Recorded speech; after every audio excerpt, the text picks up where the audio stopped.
এই গরমের মধ্যে সবথেকে কষ্ট হচ্ছে রান্না বান্না করা। মানে যারা রান্না করে তারাই একমাত্র জানে যে কি কষ্ট হয়। তার মধ্যে যদি এরকম টিনের ঘর হয়, আর আমাদের টিনের ঘরটা এতটা নিচু, প্রচণ্ড কষ্ট হয়। তো যাই হোক, আগের ভিডিওতে তোমরা দেখেছিলে উচ্ছে আলু ভেজেছিলাম আর ডাটা চচ্চড়ি করেছিলাম। এখন আবার চিকেনটা রান্না করব। তো আলুগুলোকে আমি এখন ভেজে নিচ্ছি। আসলে দুটো তরকারি করলেই হয়ে যেত। আমার বর, আমার শ্বশুর মাংস খায়, কিন্তু আমার শাশুড়ি মা আবার চিকেনটা খেতে চায় না। তার জন্য আবার ওই আলাদা করে ডাটা চচ্চড়ি করতে হয়েছে।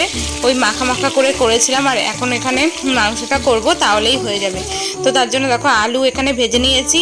এবার মাংসটাকে আজকে মানে ভেজে নিয়েই করব। অন্যদিন ওই মশলা ফসলা দিয়ে একসাথে মেখে টেকে হাতে মেখে যেটা করে সেটা আজকে করছি না। আজকে চিকেনটাকে একটু ভেজে নিচ্ছি। ভেজে নিলে না মাংসটা মানে শক্ত থাকে, ভাঙে না। আর দেখো গোটা রসুনও দিয়েছি। গোটা রসুন খেতে আমার ভীষণ ভালো লাগে। তো মশলাটাকে ভালো করে কষিয়ে নিয়েছি। একটু টক দই দিলেও হতো, কিন্তু টক দই দিইনি, ক্যাপসিকাম দিয়ে করছি। তারপরে এই যে ফুটে আসলো ঝোলটা। গরমের মধ্যে হালকা পাতলা ঝোল করেছি।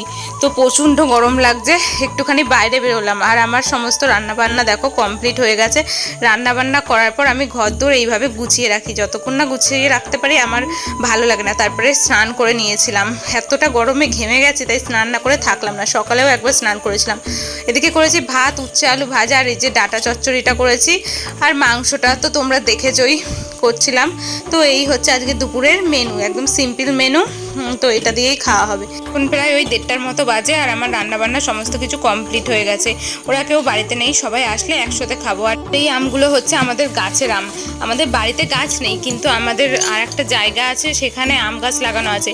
তো সেখান থেকেই আমগুলো পেরে এনেছে। একবার এই যে মিষ্টিগুলো আজকে আনা হয়েছে, এই মিষ্টিগুলো এখন খাবো না, পরে খাবো। রাত হয়ে গিয়েছে এখন দুপুরের খাওয়ার পর। এই এখন তোমাদের সাথে আবার কথা বলতে আসলাম।